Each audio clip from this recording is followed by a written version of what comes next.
Truman Lake Intel.com presents your latest Truman Lake Fishing Intel Expert Roundtable. Truman Lake Intel.com is your premier resource for up-to-date expert fishing reports and videos to help you find the fish faster and become a better Truman angler. Multi-species coverage includes crappie, catfish, bass, hybrids, and more. View this month's full episode roundtable exclusively at TrumanLakeFishingIntel.com. This month's roundtable is brought to you by Anglers Port Marine. Whether you're a first-time boat owner or a seasoned professional, Anglers Port Marine has an option for you. Conveniently located between Clinton and Warsaw and 7 Highway, stop on in to view top industry boat brands including Phoenix and Lowe Boats. With their award-winning sales and service, Anglers Port Marine has you covered. 660-438-4600 or learn more at anglersportmarine.com. The Mahoney Real Estate Team, powered by eXp Realty. Introducing Tyler Mahoney, your trusted real estate expert from eXp Realty. With longtime roots in the Truman Lake area, Tyler knows the ins and outs of the many great features our region has to offer. As one of the top-selling real estate agents around the lake, Tyler excels in selling both land and homes, consistently fetching top prices for his clients. What sets Tyler apart? He delivers exceptional service through his professionalism and negotiation while using extensive marketing tools to get the most eyes on your property, including tools that no other agent has available in the entire state of Missouri. For a seamless real estate experience and unparalleled results, contact Tyler Mahoney today. Reach him directly at 816-536-7038. And now, let's start the show. Boys and girls, we are back again for another edition of the Truman Lake Fishing Intel Expert Roundtable, August 2025 edition. We are shooting this on August 14th. It'll be up in the next couple of days. August 14th, today is our 5-year anniversary of doing TrumanLakeFishingIntel.com. It's hard to believe we've already been doing this 5 years, and just want to say a huge thank you to all of you guys who are watching, have followed our Facebook page, have gone and actually signed up for a membership at the website. It has helped us keep this thing going this whole time. We greatly appreciate it. Huge thanks to all these guys around the table that have been with us for so long, some of them from the very beginning. Jason's a little newer. Barry from Anglers Port. Anglers Port's been one of our big sponsors from the very get-go, and it's just been an unbelievable blessing to get this thing all together and keep it going.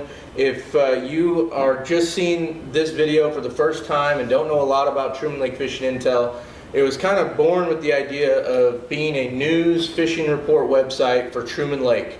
And we've got 56,000 acres here of just prime fishing waters for crappie, catfish, hybrids, bass, walleye, all kinds of stuff. And came up with the idea of like, hey, let's get these guides together and let's put out some great information for folks to follow along, especially the folks that don't get to fish every day, to help you guys narrow down your focus and get on the fish faster. Our fishing reports are super detailed.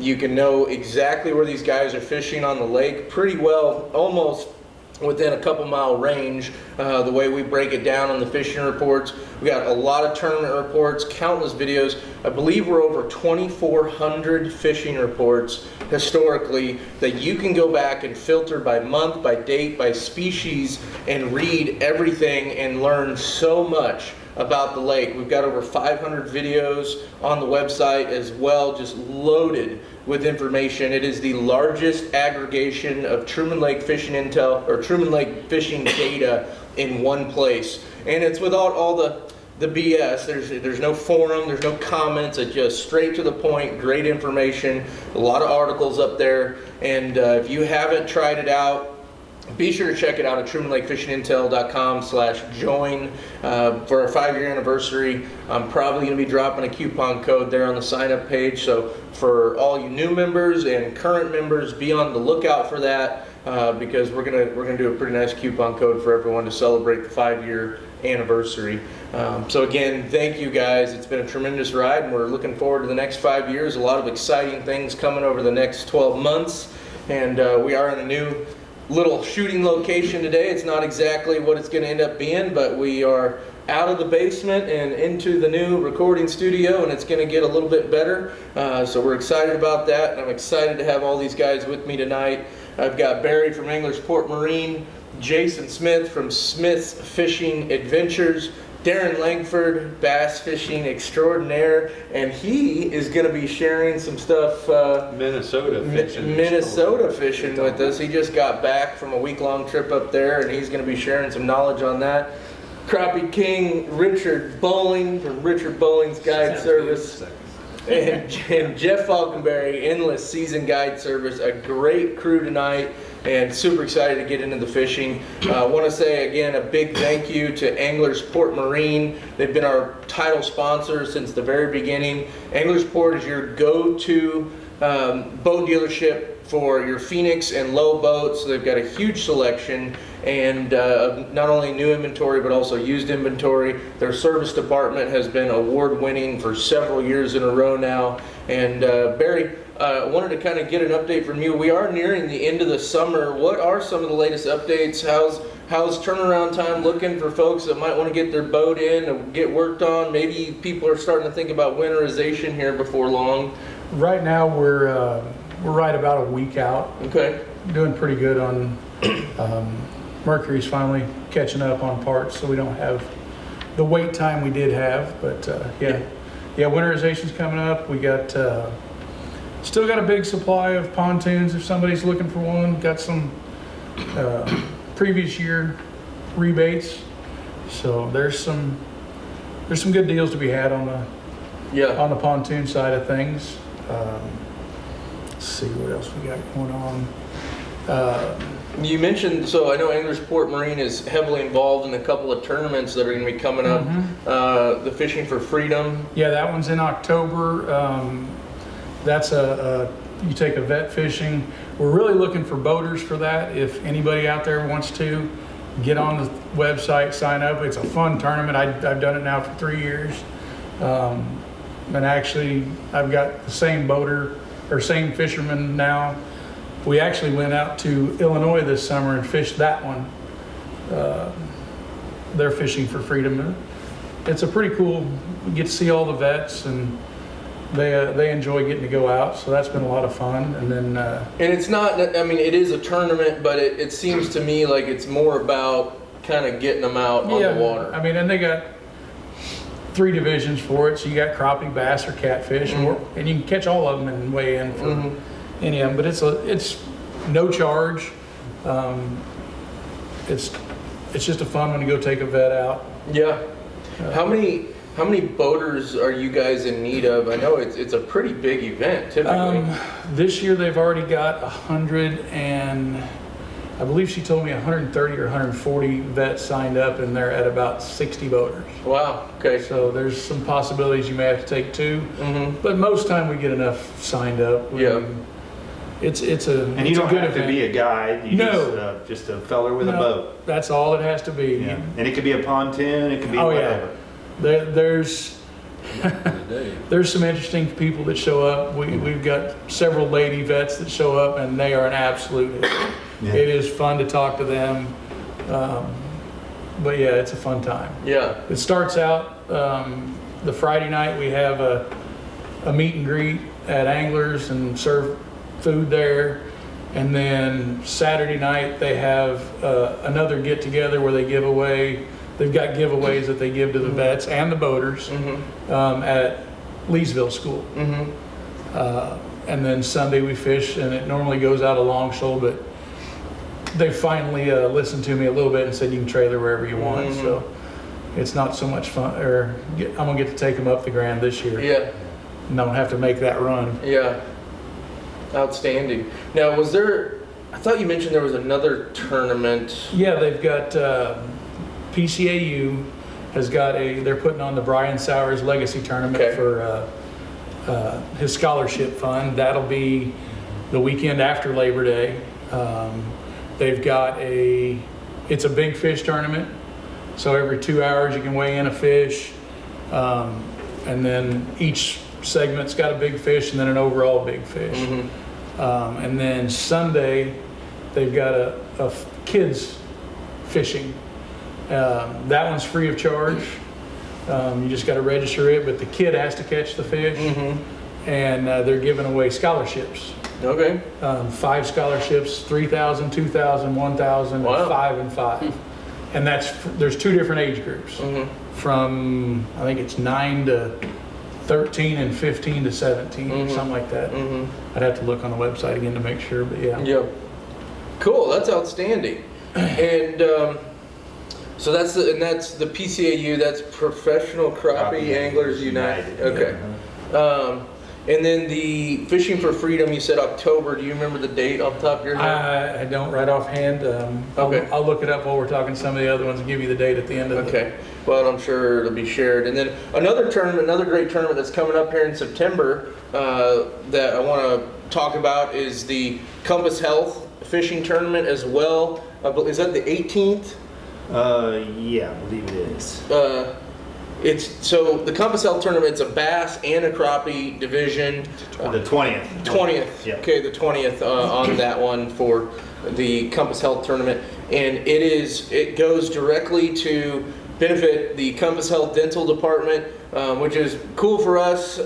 My wife is the dentist at Compass Health that ends up getting to use a lot of those funds for underprivileged kids and that may not be able to get the dental care that they need otherwise. So it's a really great event that raises some good money for underprivileged kids here around the area. So it's a great one to sign up at. I believe if you go to Compass Health, I believe it's .org, and go to their events, you can find more information about it there as well. So a lot of really, really cool events coming up here over the next month, and be sure to see if you can get involved. They're very, very fun. Okay, let's talk a little fishing. It seems like crappie fishing has just been absolutely outrageous this summer and continues to be here the last couple of weeks, catching them a variety of ways. Richard, what's the latest on kind of the single pole dipping and what you've been seeing on the patterns? I know you haven't busted out the trolling cranks yet, but I'm throwing crankbaits. oh, you're throwing. Well, I've been fishing the mid, upper Grand, or the mid from Berry Bend up, mid Osage up, and just getting on the main lake flats, fintrails. I get up in 6 foot of water. I catch a lot of fish in 6 foot of water right now. Turn the boat around and work my way out. Almost 90% of the fish I'm catching is really good structure. A lot of times they get their heads right butted up to it. So it takes a little bit to get their attention, but once you get their, the crappie's attention, start on the top one, and you start pulling away, you'll snatch him. A couple of days ago, yesterday I had a guy, and there's 5 fish on one tree, and I said, get them all. He got them all. Wow. That usually don't happen right now, because some of them just run off. But yeah, just covering water on the main lake flats, minnows. And Sean got down to one of the Palmer's baits, and then rod knucker jigs. I used the hair jig yesterday to get my limit. It was a brown one. Sean was using the orange and gold that Palmer's make, the little small bait, and he was up just from me, and he got his limits before I did. Man, that's pretty quick, and he caught them all, and he dropped twice with a minnow and didn't catch the fish, and went to that Palmer's bait and caught their 30 as fast as they put them in the boat. Wow. So they're hitting the jig good too, but the minnow for me is probably the better bite. Now I will tell you a little trick. I always hook the minnow from the head and drop you in, and the minnow, how he sits in the water. And I had a lot of fish to come up and look at it and leave, even if I pulled away a little bit. And when they do that, I start hooking that minnow in the tail, where it's swimming kind of away. Well, I'm telling you, they can't resist that. Yeah. That's working good, very good. So if they're kind of sluggish, I went to hook them in the tail. Now our catch rate's probably 80% of them bite. Wow. And when you say in the tail, are we talking like right into the meaty part in front of the tail? Yes, yeah. When you drop them in, they're really fighting. They're swimming away from that sinker. Then when the crappie's up here in their mouth, or looking at him, he's kind of swimming toward that fish, and they can't say no to that. Yeah. And I carry, on my gold hook, I put 2 little bitty split shots above it, so I'm keeping that minnow down where he's really fighting. It's working good. So minnows and the jigs are working really good. You put 2 little bitty split shots above that hook, but you also have a half ounce sinker up above. I run it down as fast as I can. See this Pepsi can, here's the fish. I'll run the half ounce sinker down, and I know that I've got an 8-inch drop. So I always have the people, I got my in 2 foot squares. I stop it. I happen to run the big sinker down and stop it. The minnows foul and stop it a square above. and let that minnow pin them around. And the water's clean enough, they see it, and they'll come and get it. Yeah. How long a rod you fishing? Today was a 15-footer. And you got 10-pound mono. I got 14-pound. It's kind of weird. Wife bought me some. A couple of years ago, I told her, I said, I need some cheap line because the grandkids, they was all casting their bass rods and they'd backlash them, and so they put new line on. They was going through all my good line. So give me something cheap at Walmart. She brought in Cajun line, 14-pound. I'm not kidding you, Lick, that's some good stuff. Yeah. So now I run 14-pound, put the sinker on, put a swivel on, and then I put on a 20-pound leader. So I go to 14, which is the Cajun line, the diameter of it's pretty small, really. It looks like about 8 pound, but it's 14, keep breaking. So then I go to 14-pound. The reason I went to the 14 is, even with 2 sinkers, sometimes when you drop down, if you got that limber line, smaller line on, it'll helicopter around your line, so it's balled up, so it's a waste of drop. So I went to fluorocarbon line, 8-inch leader, but now that's just like a leader just falls like it's supposed to, you know. There's none of that pendulum around, it's not a big ball. Yeah. So with a 15-foot rod, 14-pound line, a half-ounce sinker, 2 little split shots, is there any way that they can still feel the thump? Or do you have to watch the fish eat? If the fish will hit it and go down, they'll feel it. But a lot of times, if you watch, 90% of the time, not right now, but the fish will come run up and get it. Now that they're hitting and going down, so if they do that, you'll feel them. But if they hit it and come up, you got. If you're watching your line, you'd see your line jump, but you're not watching your line. You're watching that live scope. So now then, when they hit that and come up, you got him. I didn't feel nothing. He's on there. Yeah, but with the 15-foot rod, say 3/4 ounce of weight and everything, by the time it gets out there, you've got a bend in that rod already. Like that rod's not just straight Oh, out. not much. It don't bend much, so you wouldn't see the rod tip come up if they hit the fish up or hit the bait up. You probably wouldn't see it in my pole. You wouldn't. Now, if I used a real light tip rod, you would. But if you was watching that line, like we used to line watch a lot, fishing and even pushing spider rigging, no, you'd see the line jump before you'd see that pole move. And I think that's a real deal for people. They say, well, it looks like he ate it, but I didn't feel anything. Or, when you get out to those super longish rods and you're fishing that monofilament line. Now with braid, it might be different. You might feel that. But you don't often, you're not going to feel that hard driving thump. You're going to feel weight on it, or you're going to feel pressure or whatever. But, when you're running a setup like what you're running. Now for the women, I'm sponsored by ACC too. And I use a 14-foot pole. You can feel with that a little better, but it's you put that half-ounce sinker out there on it, it's a trolling pole is what it is. It's got a little bend to it. So for a guy not guiding, what would you recommend setup-wise for rod, for line, for running a weight system where you can still feel that because maybe you're not fishing enough with your live scope to tell he just ate it? You and I can see the gills flare, we can see the bubbles, we can see everything, but the weekender, what would you recommend? If they're live scopers, I'd get a 13-foot pole, get out away from the boat a little bit. You got a lot more time to correct on that fish than if you got so you're sitting in your boat, you're 4 feet already off of that pole, so you got about 6 or 8 foot up there. So now that fish is pretty close, you don't have near as much time, plus your cone on your live scope's only 22 degrees, so you don't have much margin there to correct. So I do a 13-foot pole. And if it's me and I wanted to feel that thump, I'd use a braided line, open face reel, where you can run the line down to them, stop it. Mono leader, but you're still going to feel it. And I got one set up right now for that. And I'd use the same sinker, get them down in their face fast, get that half-ounce on. You're going to feel that fish if he bites, and you got a shorter pole and a braided line. And the key is to, just like what you were saying with the boxes, is to stop that bait before it gets. So many people, they pull up to a tree and there's 5 fish on that tree, and they just drop down in the middle of them because it's a target-rich environment, and you're going to catch one. But then you lost the other 4. So now you got to fish 4 more trees to catch 4 more fish. But if you just ease that bait in and start with that top fish, or stay above the ball, sometimes you see the ball, or even on the bottom, those fish that are crawling around on the bottom, if you stay up 8, 10, a foot above them, let one come up and get it, nobody else knows what happens.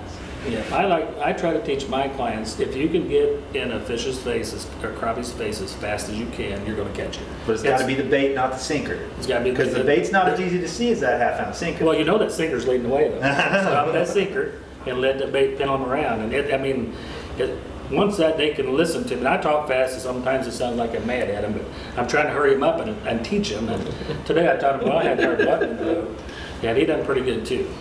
But yeah, you get in their face fast. It's not because they're hungry. It's a lot of times it's a reaction bite. You know, just right now there it is. They eat it. They don't have time to think about it, look at it, whatnot. If you can run it down, get in their face, you're going to catch 95% of them. Just all questions I thought they might want to know. Yeah, good question. Because that's what I fish with. I fish with a 15. I've got a 15-footer, and I've got a 13-footer. On my 15-footer, I've got 20-pound mono, and I run it to a swivel and the whole deal. And on the other, I've got braid, and it goes down to 20-pound mono leader. The braid, But you can feel everything go out. You can feel You everything. can. But it does twist sometimes. It does some. That's where that swivel comes in handy. Yeah. And that stiff leader. I got a 24-foot pole home. So I bought these trolling sinkers, which is a lead poured around the swivel. Yeah, yeah. They're So nice. I like to use those. That's some that I use a lot. But always half ounce, always, just a small, it don't have to be a big swivel, and 8 inches from your swivel